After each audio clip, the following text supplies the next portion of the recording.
problem, you use the word obligation, and instead I would prefer to use such terms as, I look at people in the same way you look at your car, without wheels and an engine. It's just so much metal, so much weight.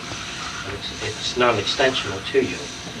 And I would say that people that are extensional, that is, enhance our lives in some way, are important to us. And that they stop doing that due to a physical accident or injury, I would consider that functional obligation. Is that clear? Mm-hmm. I would consider that functional extensionality if the people included are functional. If they cease to be that, then the obligation goes in the same way that you got a brand new television set that doesn't work. Yeah, what I'm saying is this: intellectually you can cut the strings, but in an emotional sense you're still, you have to carry over. I would go along with my carryovers.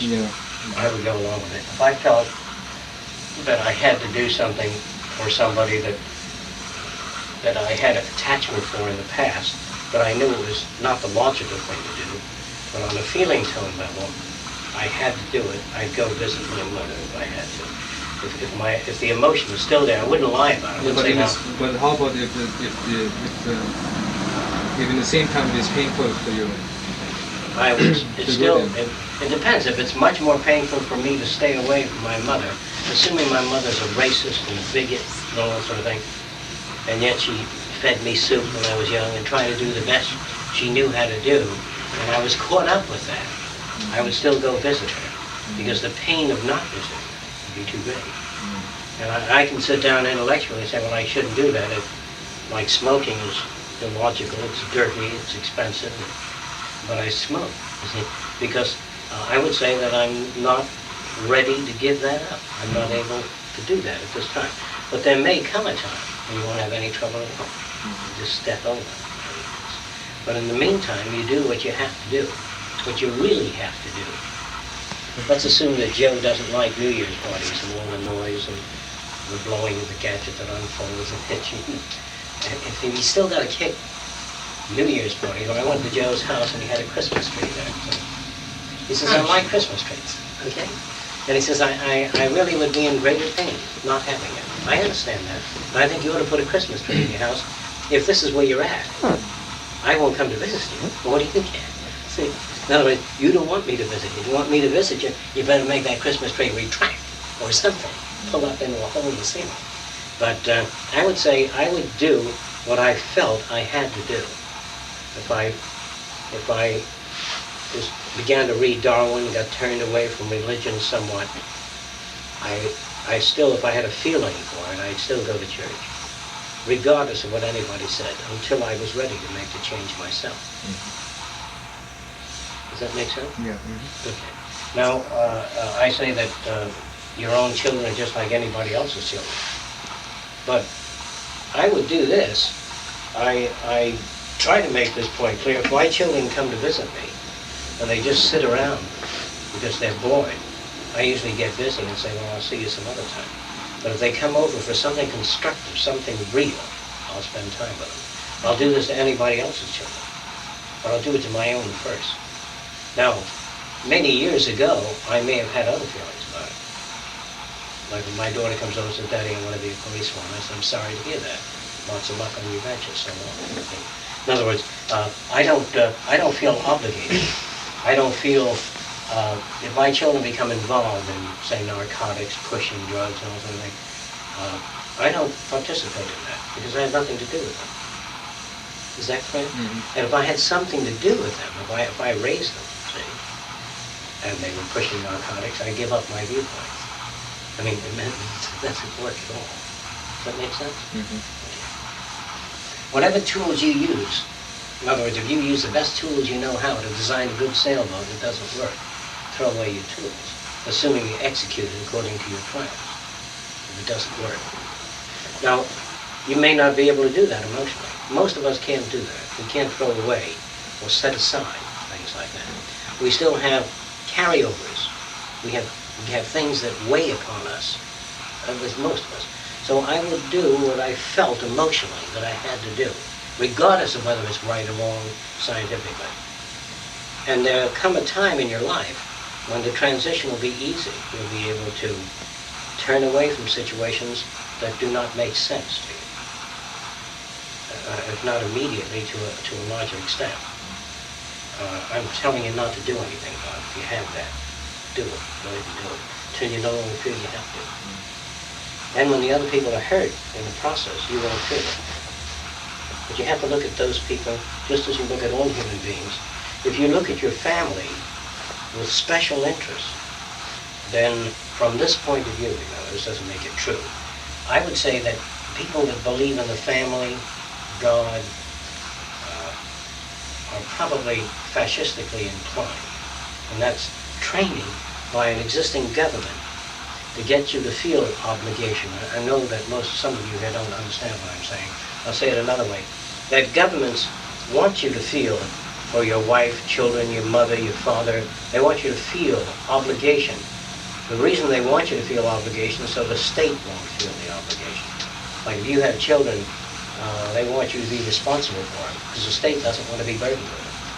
And if you're out of work, they want you to look at yourself as a bum, one who can't find a job, who doesn't put out the right effort. And if you're loose sexually, they want you to feel guilty.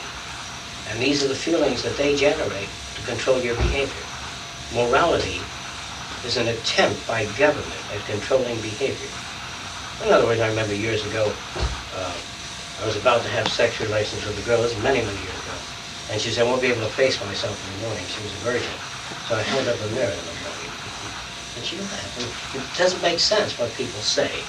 But they have in their own head certain things that they have to live by. And if you're dealing with a person that is trapped with those feelings, you have to ask yourself whether you believe in social change or whether you want other people to change. If you want the world to become a better place, if you want the brotherhood of man, and I pick up my own kid before I pick up any other kid and say, now isn't she a doll? She's wonderful, look at her hair and her eyes. There's another kid standing there like this.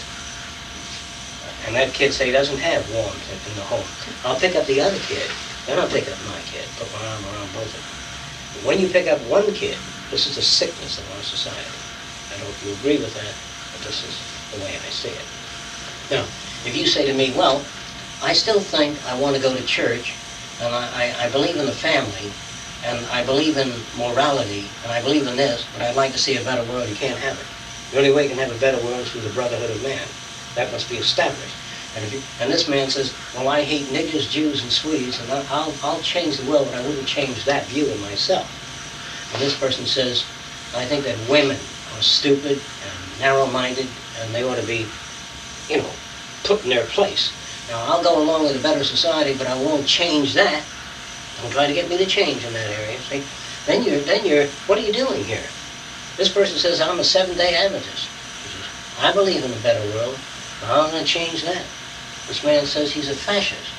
He believes in a military dictatorship over the world. You can change anything. But God damn it, I don't want no niggers, no Jews, no Swedes, no Irishmen, no Polish, no Greeks in our community. Now, all people want to see a better world. Nobody wants to make any changes. So when do you get it? You get it when people grow up. I think Korzybski tried to talk about it in some aspects when he refers to the manhood of humanity of James Harvey Robinson. And as long as we're caught up in the family deal, we show special courtesy to members of our own family. We show, in other words, if I lived next door to you and your kid got into trouble, assuming you had a kid, and I was a judge, you say, John, he's a good kid and all that, do what you can. I said, sure, fine for us. Because I should do what I can for all kids, not your kids. Or my own kid gets into trouble. So if you want a better world, you have to move in that direction. You have to give up the things that prevent the world from becoming better. And I always pick on religion here as one of the main factors in preventing the world from growing up. Because religion in the early days had committed tremendous crimes, and there was no one around to point them out. They said that, when people got sick and began to die, they said it's the wrath of God. They're sick, they're being punished. Well, that's their karma. Now, if that were their karma, why should Madame Curie or Louis Pasteur try to find the answers? He said, that's their karma. You got bitten by a mad dog, you're going to die. But the research attitude of the scientist is karma bullshit. There's probably some swamp with mosquitoes, malaria, rats, something. Or there's a lot of food growing here and the soil is exhausted in iron and manganese. And these people are suffering from malnutrition, have brain damage, not because it's their karma, which is strictly fascist horseshit. And it's because that men haven't taken on the responsibility of saying, let's make the world a better place, rather than get down on your knees and say, let us have no more war, and let us have the brotherhood of man, and let our neighbors be peaceful and lovable. All you have to do is be lovable and peaceful, and not take part in a war, and discourage warlike attitudes. This is the job that religion ought to be involved in. But religion, as such, merely puts the responsibility on God. If there's a drought, I say, how about a little water? If it doesn't rain, it hasn't rained in 20 weeks. And if you got an infected knee, I got an infected knee. But men of science try to find answers, not merely say, well, I hope you have a happy new year. This is nonsense. Grown human beings don't talk that way. They try to make your new year happier. They don't say, well, next year I'm going to try to give up smoking. Don't announce it to anybody, just give it up if you want to give it up. But going around making these announcements is really something. Or may you have a happy life and your family, Why don't you buy him an encyclopedia or a set of books or good music or something that'll make his life happier? And you don't just go around wishing people for it. No, here's where you get the message real hard. Suppose I went to a doctor with gangrene in this region of the leg. And the doctor said, sit down. He took out all his instruments, put them on the table. Very sincere doctor. And he said, believe me, I hope your infection goes away. I really hope it does. And he puts those instruments away. Now this is what the language of normal people sound like to me. I think everything will be all right next year. You got a bad cough, don't worry about it. Your kids are cerebral insufficient, well, they'll grow out of it. The job is to get up off your ass and go to work. And this is the only way you believe in God. The rest is horseshit. Going to a church and reading your Bible night and day is strictly horseshit. So if you really believe in something, you try to do those things. Now let's take for an instant, as some of you may have gathered, I don't believe in any gods, devils, or anything like that. I would like to see something like this. If I believed in God, I wouldn't bother God at all. I never pray. I never say, well, thanks for all you've given me. I say, you give me a little too much. There's a lot of hungry people there, and my life is so goddamn comfortable. Lay off. Give it to others. Give me a little misery. This is love of humanity. But begging constantly for your own kids, your own welfare, I think this is the maximum expression of selfishness. Who the hell are you to bother God? And besides, in terms of if you believe in that kind of shit, get up off your ass and do the work that he asked you to do. And when you say, if he says on your deathbed, I think I'd like to have up here with us. You say, this unworthy piece of shit? No, take someone else. I don't deserve it. And this is a real religious person. A real religious person, when they come into a room and there's a comfortable bed, they sleep on the floor. And they let you sleep on the comfortable bed. Because it embarrasses them to live well. Real religious people are not proud of their ownership, that they own 300 acres here and they've got a home that costs $300,000. They have no such feelings. Real religion. That's why I've never met a religious man. Yet. I've been looking for one. I've met many ministers, but they were not religious. They were professional ministers. In other words, they suffered brain damage, but they don't even know how to serve God, even in those terms. So the best way, if you're religious, is to take it on. Now, if you're religious, you can't believe in God 4% or 17.5%. You believe in God or you get off. You either take it on or you don't. And then you got to be practical too. Well, Jesus was never practical. He went out and he helped the poor and he did a lot of nice things, but he never said that, well, I got to get out and work now and take care of the laundry and all that shit. He never got involved in those things. And he tried his best not to associate with respectable people. As I understand Christ, to him they were the bums. He associated with beggars, prostitutes, fishermen, very simple people. And he never went out for the better life, because he knew what the better life was. In those days, they called it renunciation of sheer material gain for the self. And renunciation only means, as I understand it, If you put other people in a position to grow, enable them to grow so they don't depend on you, if you make your children smart and your associates smarter, they don't depend on you, and this is freedom. But when I have people coming to the minister constantly, I say, well, I have a lot of trouble in my family. He says, there, talk it out. And I talk, I say, I will bless you and God will bless you. This is the shit that I want to get away from. We want to make people smart enough so they don't depend on anybody. And there are many people in the world today that keep people in the state of dependency because it gives, like mothers sometimes, can I use you, Carl? Mm-hmm. Carl may get to be, 36 years old. His mother says, don't forget to put your rubbers on. It's raining outside. And he was a dummy. Now, what I do when my mother talks that way, she did years ago, she says, it's raining outside. Put your rubbers on. I remained silent, and when my mother was going out, but don't forget to put your coat on. It's very cold out there. There's snow, You can't go out in a dress. She says, I know that. She says, don't forget to eat the soup that's on the stove there, and there's scarcity in the world, and eat it all, don't leave any. And she says, don't talk to me like that. She says, as soon as you cut that shit out with me. Okay? So, pretty soon my mother had nothing to say. She said, well, can I talk to you? I said, no, unless you have something to say. Now she said to me, tell me about your life. Tell me about what you're doing these days. And I tell her what I was working on, a low-cost housing project or something like that. And while I was talking to her about it, she'd be looking off some other place, I remember when you were 6 years old, I was so holding songs. And I said, tell me more. I said, don't ever ask me what I'm doing, because you're full of shit. You really want to know what I'm doing, start reading, you want to get to know my life, you get into these things, but don't give me this shit that you're my mother and you're interested in me. You're just interested in me depending upon you. Always coming and falling with my head in her lap and says, Mommy, I'm confused. Show me the way. And a lot of girls that get married, they marry guys like that. And some of these guys are trying to become a tennis champion or a writer or whatever they're trying to become. And they go back and they say, the world doesn't want my stuff, and the wife says, there. I think that grown-up human beings, when you set out to develop an electric lamp, when it doesn't work, let's say you were working on a new invention, it didn't work, it means you don't have enough knowledge yet. But if you go crying to your husband that it didn't work, he can't help you. Okay? So the only thing in the manhood of humanity, we grow up and we know the things we can't handle. We know things that we know certain problems that we're not capable of solving because we don't have enough information. Now we can go to the library, we can study, we can go back to school and acquire information. Or we can meet with people that have information instead of walking around constantly says, I don't know what to do with my life.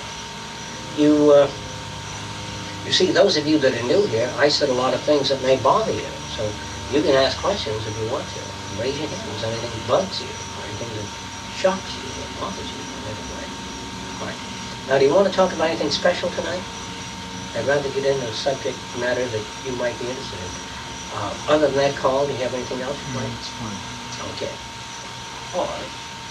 We'll go into the development of human behavior, how it develops, and why it is or how it is that people have these limiting factors in their personalities, and how it is so difficult for us to change. All right?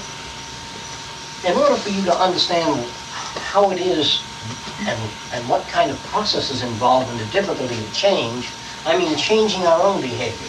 I'm going to try to show you how it is, why we find it difficult to change. A man, we'll just use this symbol, has a set in his head, the way he was brought up. Man is given a set of values, and those values go through what they call the great unravel knot, which is the brain. Unravel meaning that a lot of people haven't the slightest idea of what kind of processes go on in the head. But whatever is in that head has been put there by environment. So we go back to another environment, we go to Portugal, and the very poor people there that sit there and sew things and go to church and live a certain kind of life has the set of the people of Portugal of that income group. Now there are kids in New York City that have a particular set, and they speak a certain way. They say, "Dem dead things, ain't gonna do nothing like that." And that is the individual speaking. That is what that environment had implanted in their head. And so when they think of, what would you like to do Saturday, Johnny? He said, I'm going to sneak in the movie. Well, those patterns, those verbal patterns and ideas are what the environment put in their heads. And all of us are victims of environment. Now, here is, sometimes a person walks over to an Indian I'm saying, with feathers, and they say to this Indian, you're not a bird, you're a man. What are these feathers there for? They don't do a goddamn thing. They don't even keep the flies over. The Indian doesn't say, that's an excellent point. He says, I never thought of it that way. And he throws away his feathers. And he says, look at this belt you got made of hammered silver and seashells and all that shit. I said, now what the hell? If you want to hold up your pants, you can do it with a string. It's wood. And he takes it and throws it away. Here you sit in this goddamn wigwam, puffing away on your pipe, and sitting in the same fucking position until your knees can hardly move. Because you bring your legs together, you fold your legs, and you cut out the circulation, because the major circulation system is down in here. And so they sit like this, and the Indians wonder, when they get older, why they walk like that. So you move in and you tell them that. And they say, good. And they go right on sitting like that. Because the set in the head is the same. The only way you get Indians to change is to remove them from this environment, or their children, to another environment, where there are schools, different ideas, and they change. So if you meet a guy that's been away out of the United States for many, many years, say a prisoner of war, and his hair is set this way, when he comes back, everybody looks strange with the new hair set. And he looks around and what are these crazy goddamn kids, And you see this guy 2 years from that time, he's got a whole bush of this all over. He is absorbed. As he gets to know people, his movies, his newspapers show a different image. And girls are looking, where were you, in prison for 20 years? It's like a guy wearing the early George Washington outfit with the lace sleeves and all that. It just rarely happens today. It does happen in mental institutions occasionally, or just prior to a guy going there. So what happens to people is their head, the set, the ideas are already knit together. And we walk over to people and we say, you ought to change, Joe. And Joe says, it's a good idea, I think I will. And then he goes like that, and he thinks in terms of his old self. So if you walk over to a Seminole Indian and talk to him, he's going to think as a Seminole Indian does. And if you talk to a Baptist minister about the theory of evolution, he goes like this, and he can't fit it in to his values. Because that's hedonism. And he goes back to his values. So the whole idea of trying to change is extremely difficult. Now, the only way we can change is by generating new habits. Let's assume I always sleep late, and I say, right away, I got to get up early in the morning and get things done. So I set the alarm, and I get up early in the morning, and I rearrange the schedule. And I go out, and I try to get certain things done, regardless of a certain wide range of possible interference factors. I try to diminish that. Okay, I get things done that way. Now, if I enter into an area where a lot of people are sitting around, he says, hey, some son of a bitch at the plant the other day, he took a match and he dipped it in wax and he stuck it in the guy's shoe, and he lit the fucking thing, and the guy was jumping all over. I walk out, okay? I walk out of the area. If I'm sitting around with a lot of guys and I say, oh, look at the tits and the ass on that chick over there, I either lies or not, I'll walk out. As long as you're exposed to that kind of conversation, I like to smell bicycle seats when a girl's hanging there. This is vulgarity. All that kind of conversation is the conversation that prevents you from making it. As long as you engage in that routine, as long as you associate, I'm not a moralist, don't misunderstand me. As long as you associate with people that are in that hang-up, on that level of conversation, I walk out. I don't care if it's God. If God came into this room and he said, the goddamn Romans and the goddamn Spaniards and their Inquisition, I'd walk out. Try to change it, but don't give me any shit about the inhumanity of man and all that sort of thing. So by exposing yourself to an environment that doesn't deal with trivia, your verbal habits will change. Now, if I were to take you and put you in the army, in the male barracks, there's about 40 guys there, and they would give you a crew cut, and kind of make you look a little like a guy, a little mustache, and we'd keep you there for about 4 years. Mm-hmm. We say, there comes the old Okie. And you talk just as they do. And if you walk into the barracks like this in the morning, you know, the boys say, hey, you have to walk like this, otherwise they'll bother your ass, you know. You sit back like that, one guy go like that, and he'll fart in the barracks. He's like, oh, that's awful. Pretty soon you'll be going like that, because identification. That's why children imitate cowboys, Indians, policemen, because that's what they see on the movie screen. That's what they see in the comic strips. But if you ran movies where a cowboy pulled out his gun, set it down, and says, let's discuss this problem. Never use the gun. He says the use of the gun is a supreme failure of the mental set. Whenever a man is insulted by another man and he clenches his fist, that's the failure of the intellect. The job is not to clench your fist, to see if you can work out the differences. And if you can't, you leave the area. But you don't hurt the person in any way. Like I said before, if I'm walking down the street with my mother and somebody yells, you goddamn two-bit whore, you know, my mother, I turn around and I look at the person and say, that's fine, and I walk on. But the point is that you got to remember, when a guy says that, he is sick emotionally, uptight, angry, bitter. And when he says that, the intent of the conversation is to hurt you. And if you say, what did you say about my mother? And she says, goddamn two-bit whore, you take that back. No, he wants all this animation and aggravation. That's why people say nasty things. They say, weren't you married 3 times?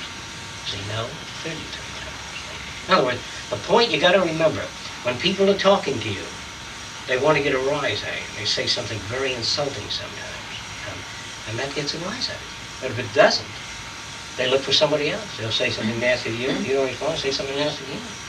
They say, after you've been wearing that goddamn sweater for 3 weeks now? Okay. You say, yeah, it's stitched to my back. Can't take it off. Now, the whole idea is that you don't become involved in any conversation that is based upon emotional illness. And that's 95% of the conversation outside of this room, whether it be psychiatrists or universities. Any place you go, there's the same old shit on and on again. And the idea of man bettering himself is nonsense. Because you can't better yourself any more than a cash register can better itself. The cash register works the same way. Press a button and so. Now, people are so confused and they're so habituated to non-associative, what you call thinking, they run into processes and problems like this. I fabricated a story once in which this isn't true, and I tell people that I had once altered a typewriter and hired a girl to work for me, and I altered the lettering, and I read to her, you know, Dear John, I can't see you this weekend due to the fact that I've got to work on my plane and landing gears out. And she typed it out. Then I'd walk over and I'd pull the letter out and say, you goddamn asshole. I've changed the lettering. See, her associate, remember, when I dictated, given it, comes out another way. And I said, now what are you trying to do? She said, I don't know. This is strange. I said, that's a terrible thing to type. Rather than assume that something had been modified or altered, they don't do that. If you came in one day and went, I think you were ill. I'm not going to get mad at you. I said, fuck you and your friends and everybody else. I'm not going to get angry. I said, don't you dare say that here. Where do you think you're at? You know, this doesn't change anybody. All right. So when a certain type of person gets angry, or what they call pissed off, and they come off like that, fuck the world and everybody in it, that's his way of saying, oh, fiddly-dee. See? Now, if you're brought up by respectable parents and in a particular environment close to the church and they don't swear, you say, oh, fiddly-dee and flub on you. See? Now, that means fuck everybody, and I don't like things the way they are today. So we try to say here that there's no bad language, there's no right, no wrong. There are just people in different stages of development. Now, the question that you're always confronted with is, can I handle that person? Or are they too different than I am? Are their values too far out? Are there any close approximations that I can identify with? And if so, how long would it take to change them? And can I take it on? That's the problem that man always faces. But turning and getting angry at somebody, in other words, let's assume that my daughter had married some guy that she liked very much and he ran off with you. My daughter says, he ran off with my best friend. I said, well, that's where he wanted to be. I thought you were always interested in his welfare and happiness. But that's a terrible thing to do. And I said, no, that's the honest thing to do. That people do whatever they do. Now, your idea is whether or not you can live with that, or whether you can take on that kind of person. And I always think people are always doing the right thing. If Carl comes in here with a bottle of whiskey, staggering all over the place, he bangs into that and smashes the cabinet, I ease him out. He says, I'm still your friend. I said, that's right. I said, when you come back without the bottle, you're welcome in. And I close the door. This isn't true. He doesn't drink. I just use it.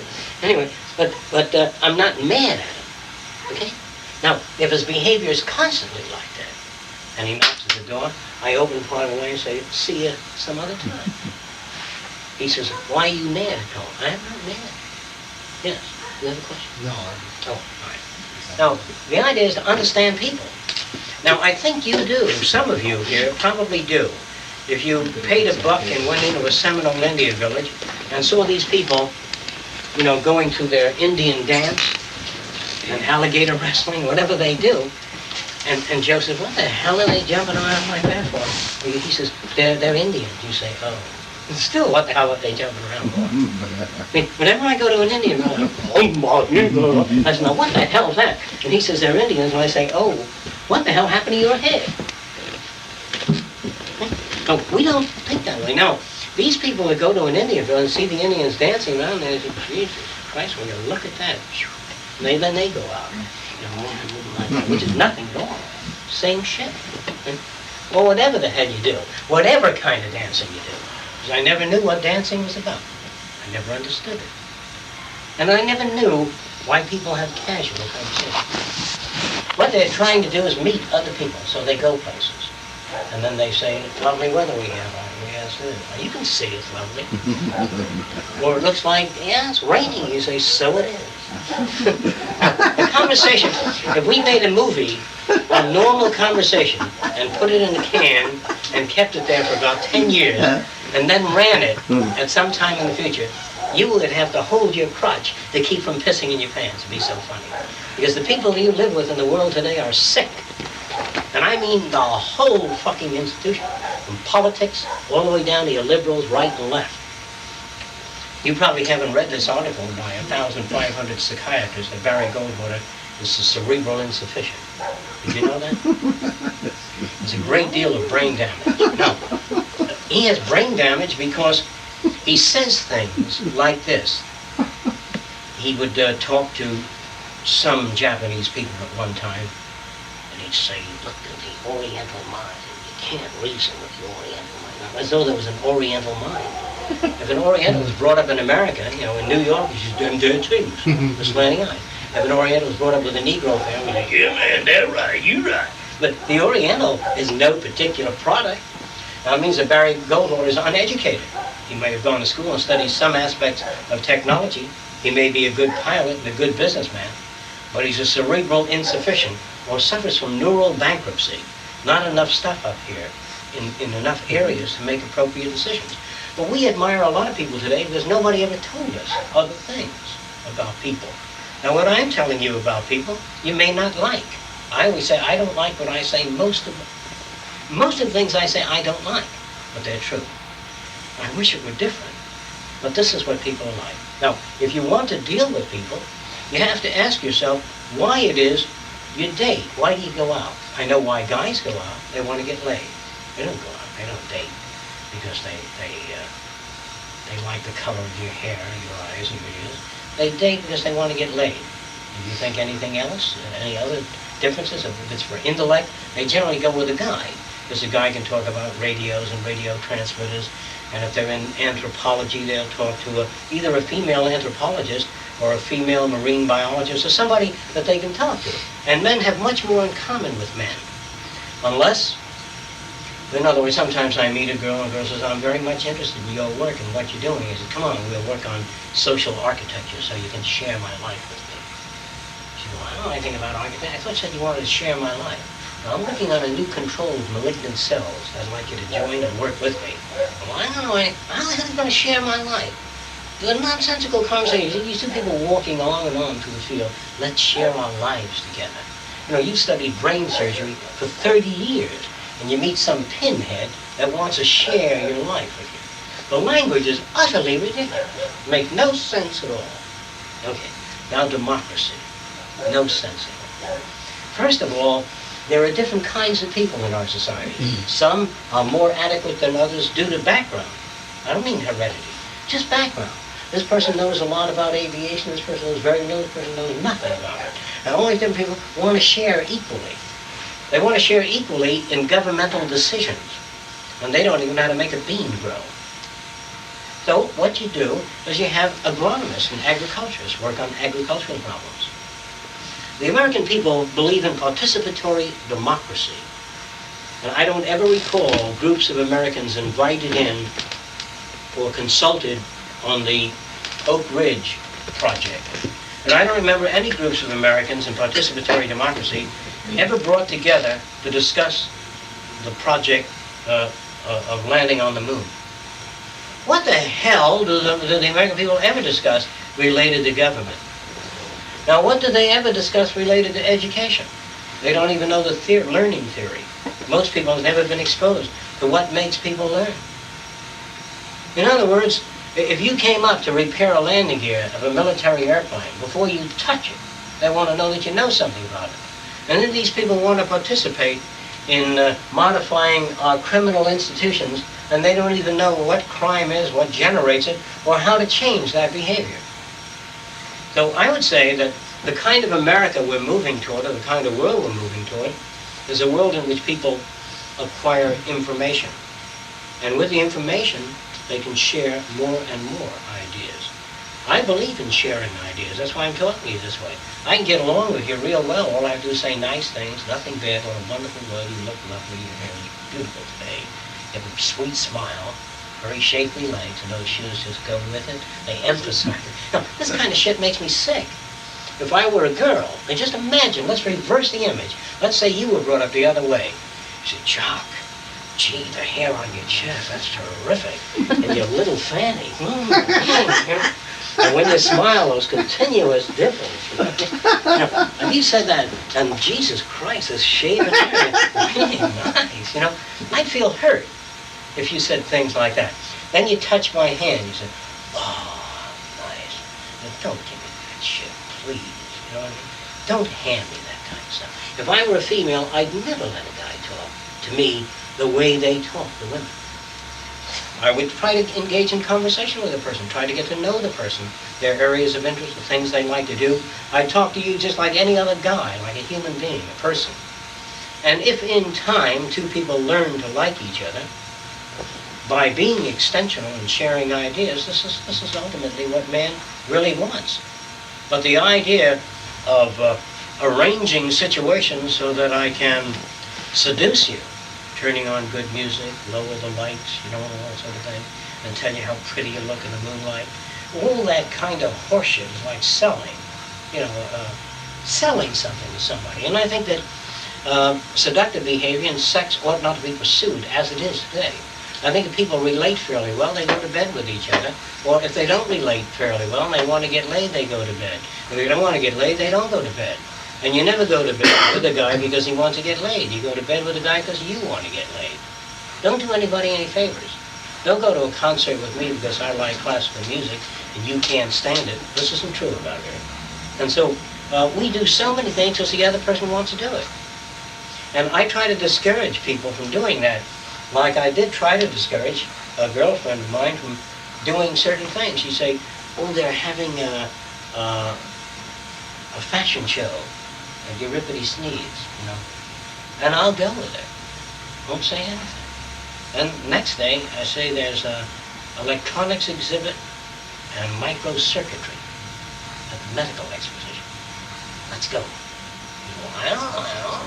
I said, look, you go to your fucking dress exhibit, and I'll go to the other thing. And we can still be friends in the areas we're friends in. Why do you say my Aunt Minnie is coming to town? We ought to go see her. First, I will introduce you to my Aunt Minnie. And you say, never again, Joe. I said, okay. But I'll let you make that decision. I don't feel bad. I feel good. Because why do I have to get you to visit my Aunt Minnie? If I succeed, then you say, Uncle Harry's coming to town. Who's he? Didn't I visit your fucking Aunt Minnie? You come to visit my Uncle Harry. So what do? We force each other into thousands of bits of obligated behavior. And I can't stand your mother. You say, this isn't true. I don't know her mother. And yet I've got to spend Saturdays. I didn't marry your mother. The point is, if I like your mother, I'll go see her, even whether you want to go or not. And the whole idea is that we constantly force one another by turning off reinforcement to do things we are not always inclined to do. So when you first meet a person, say, hey, do you like to walk through the country? Yes. How about surfboard riding? Terrific. Tennis? Love it. Music? Theater? Fantastic. And go through a lot of things with a person. They'll say, hey, I think we can relate well. Then you say, hey, sexually, once every 2 months. I'm afraid we can't make it. In other words, if you run some kind of preliminary survey on the person, just as before you buy a car, how many miles per gallon? I get 80 miles per gallon. You'll never have to paint the car. And the next question is, how much does it cost? $30,000. Can't afford it. You do the same thing with people when you first meet them. What are you interested in? What do you like to do? Are you open-minded in certain areas? Do you feel that you're a free thinker, or whatever it is? And you run a survey to find out whether or not you have anything in common. But many girls and many guys, they'll walk over and say, hey, what are you doing Saturday? How about having dinner with me? Well, I can have dinner alone. I don't mind what I have with you. And why do you have dinner with somebody? Because this is the custom? Suppose the Indian said, we're going to cut out the alligator's heart today, stick it on a javelin, and hold it up in the sun and yell, Yahoo! For an hour and a half. Right? He said, how about it? He said, not my cup of tea. And that's what you have to do with people. If you really are interested in changing, you have to introduce people to other ways of thinking. Now, here's the danger of that. If you remain conventional and don't change, you'll get along with people. You'll get along in the limited forms of insanity that exist out there. You'll never be able to keep a marriage together. You'll never be able to keep anything together because this whole goddamn thing out there is not together. There's no adjustment you can make out there. There's no group therapy session you can go to that'll clean you up. Because if they succeed, let's assume you go to some kind of therapy session, if they succeed in adjusting you to the people that exist, 3 years from that day you'll be obsolete. Because people change, so you can't be adjusted to anything. No one is well adjusted. Nor the psychiatrist, the psychologist, the family counselor, they're all maladjusted. Because the minute you take on any pattern of any culture and freeze, then you're a square. So in order to be well adjusted, the kids of the future may come at you dancing a new way like that. And you say, what the hell is that shit? You don't even stand up. And they say, what the hell is this shit? You look like an antique. This is the new in thing. And they grow their hair in separate patterns like that. Say, my God, what's that? In your day, they piled it up like that. Or they let it hang down like that, see? And I say all of these are arbitrary things. It has absolutely no meaning. No girl has lovely hair. They have hair that you like. No person has a sweet face. They have a face that you like, according to your values. No female has a beautiful body. But the magazines say that this, when the tits point to the moon, that's desirable. If the buttock sticks out like that, that's desirable. But if you started Playboy and they ran tits that hung like empty bird like that, and the negative buttocks, and they said, that's the in thing, man. The guy would be looking at Playboy, and when he saw that, his temples would be. All right, now let's take Playboy in Turkey. Was a woman, a real woman. Not the shit that you see walking around. That's a Turkish woman. Something you can hang on to. And they look at our women as though they're anemic, drained out, weak. They can't even lift a piano, help you move. These women can carry all their wares on their head. See? You put all the straw in their back, they milk the cows, they can do work. Now that's a woman. And there are no beautiful women, there are no beautiful bodies. There are bodies, if one leg is super thin with a bulging knee, you have difficulty climbing hills if you're that weak. And so there's an optimal proportion for men and women for their age, and so they're like eyesight, but there's no beauty. You may have a nose like that, and you may like poetry, art, physics, and science, And I have been brought up to think of that goddamn nose like a hot dog, and that's a funny looking nose. And so I won't even talk to you, but you're the person I can have most in common with. I can live a rich life, but I gotta have Louise. But she has this kind of nose. Hates science, can't stand logic, very emotional, unreasonable, but she's cute. The kind of world you live in, the movies that push that shit constantly, see? And, sometimes I go out with a girl and I bring her home and I say, how come you go out with such a fat girl? And sometimes I bring a girl that's very Spanish and very sad looking. How come you go out with a sad girl? However the person looks doesn't matter. What's important is how you relate and how well you relate. You meet a guy and he's got a beard down to his knees. Your friends are going to bother you because they make judgments right away. And people do that all the time. You look like a no-good son of a bitch. You look like that goddamn barmaid that stood me out of my weak self. And they get mad at you because you look like somebody else. And we do this. We go to a party and we look at people. And I say, can I use you? I don't like it. What the hell is this? I don't like it. He said, you don't know it. Why don't you give it a chance? Talk to it and all. So, well, all right. See, this is no good either. Because when I go to a restaurant and you reach for something, you knock over the ketchup. I said, there it is. There it is. I knew it. And I can go out with anybody, and once you've got that, you're in goddamn, what are you, a Greek or something? and once he reaches for the, onions and mustard, or does anything that I don't like, I says, there's the Greek always coming out. And he said, by the way, I'm not Greek, I'm Polish. I said, I knew this I didn't like about you. See? In other words, so when you start out being tolerant, which is strictly shit, we don't want racial tolerance. We want people to understand other people.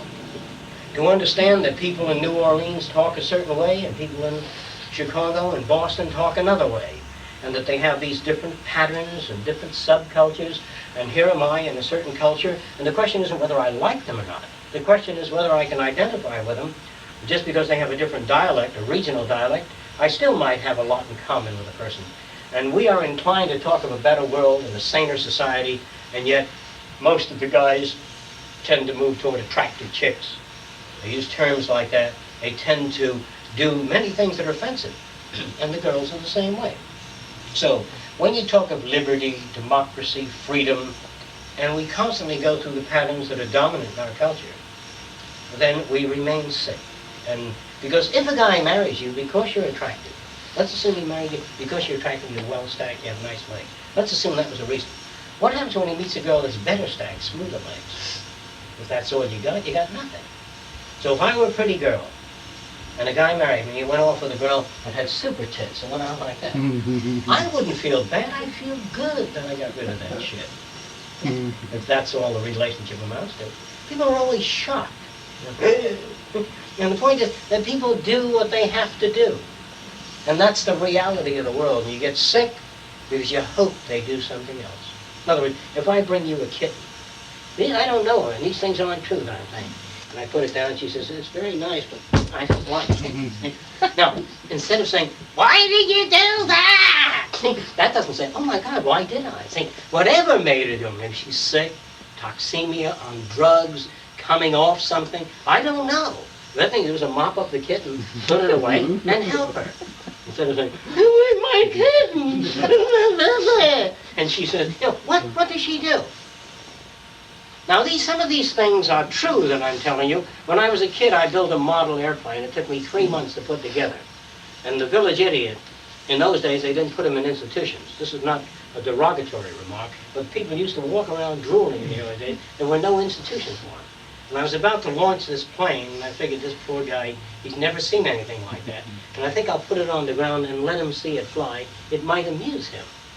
And he was well-dressed, but always drooling, grinning. And he came over, and he grinned, and he went. He flapped it up. And I was standing with my mouth open. My jaw was hanging down here. And I said, why did he do that? I always try to do something nice. That's called looking for justice. First of all, there's no justice. See, whatever happens, happens. Though you're in a crowd, somebody drops a handkerchief, see, a red handkerchief, you pick it up, and you're running after the person. And the police pick you up and leading the communist group with a red flag. You say, you didn't, bam! And then see you're in trouble. And a lot of people get shot and beaten just because they're at the wrong place at the right time. So the world you live in is a pretty sick world, wherever you have police, wherever a society says that you have freedom and democracy, beware. Because in a real sane society, It's obvious. You don't have to keep telling people about it. So I'm trying to say that if you want a good relationship with another person, a constructive and real relationship, you got to give up all the make-believe. And if you don't give it up, to the extent that you don't give it up, you're going to have trouble. And most of us that get disappointed, feel low. Here's why we feel low, and here's why we feel less participatory. Can I use you, Paul? Mm-hmm. All right. Paul says, on Wednesday, we want to get that thing finished. He sets it in his head. And it isn't finished on Wednesday. And the hell with the thing. Throw it out. And he sets a pattern. It's just like a guy getting in an airplane. You want to getting in an airplane saying, I ought to reach Paris in 6 hours with this plane. Now, I used to work as a kid at the airport many times, and I've seen a lot of interesting things. And this little guy, Yasun Nagoya, Japanese, he filled up his airplane with fuel, took all the seats out, and he loaded it. He was going to fly from Floyd Bennett Field to Tokyo. Eh? And he all ready to go. He says, I'll be in Tokyo. I don't know where the hell he'll be. And he took off. He was so loaded with fuel, the thing got a foot off the ground and clunk. Clunk. It's so heavily loaded. He wanted to make sure he got there.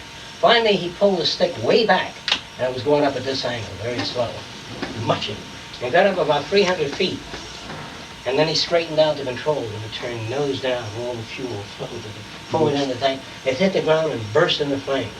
And everybody says, see you in Tokyo. And I don't know where the hell he's going to be. I don't know whether he's getting to Tokyo. He may not get 300 feet from a starting point. And a week after that, an Italian named Di Pinito, I cleaned up his plane, worked around it. He was going to fly to Italy. He said, I'm going to go to Italy. That's terrific. I knew he'd go wherever the hell he went. He would go down at sea, or he'd get to Italy.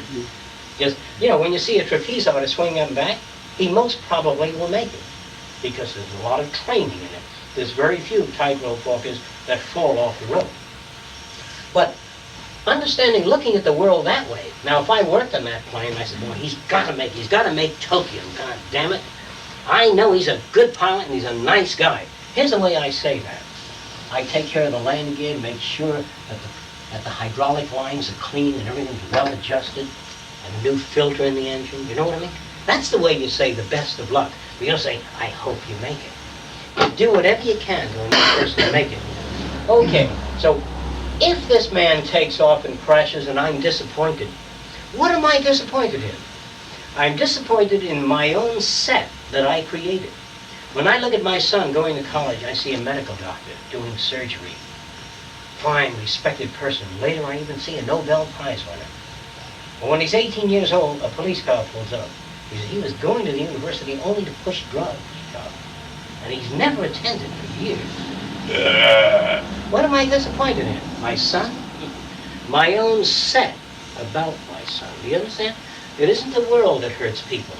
It's our own expectations we have of other people and other things that kill us.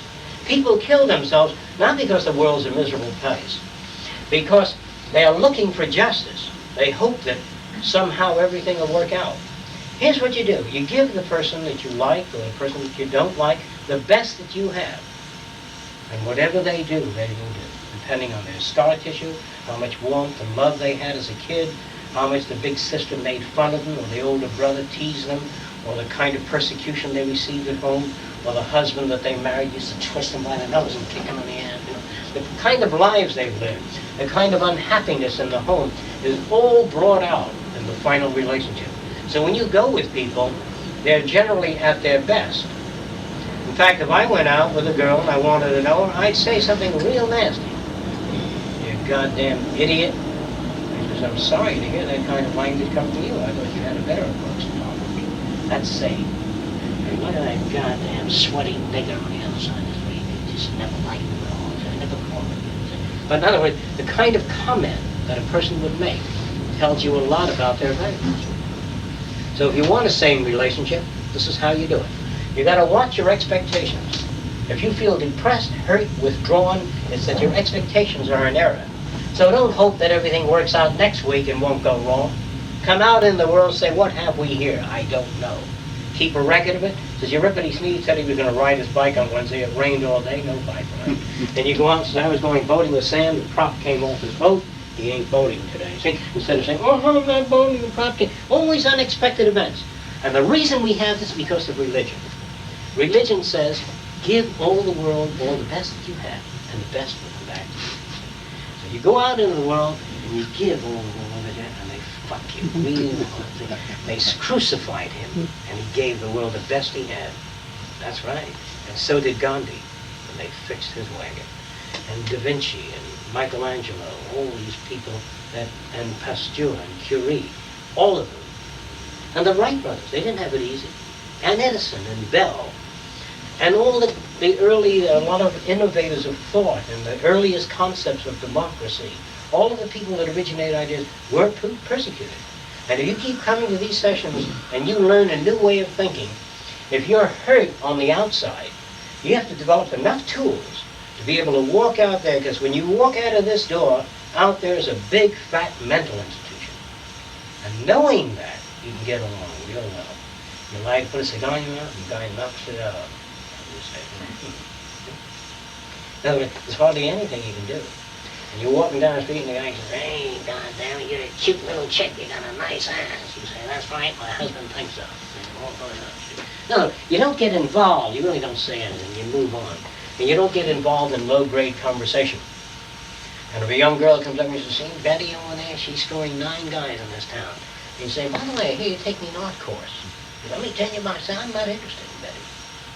Keep out of that fucking conversation. Stay out of those areas.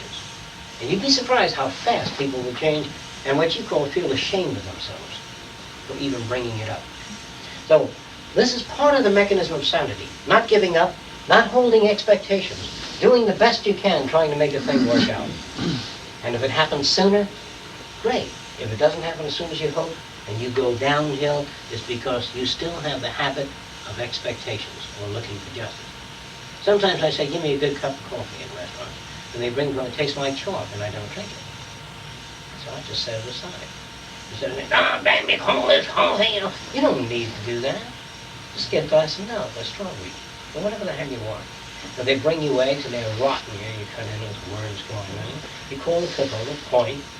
We never had that problem before. I said, that's right, I'd have another set of eggs. But instead of saying, what kind of food is this, God? You only raise your blood pressure. It doesn't cause the eggs and worms to leave the area. The smell doesn't disappear. So, as children, we're brought up to pray, look for justice, to think that doing the right thing will bring right back. Whatever comes back, comes back. And this is the adjustment you have to make. Okay, any questions? All right, that's it for tonight. We generally go to sample, go to sample, go to sample, go to sample, go to sample.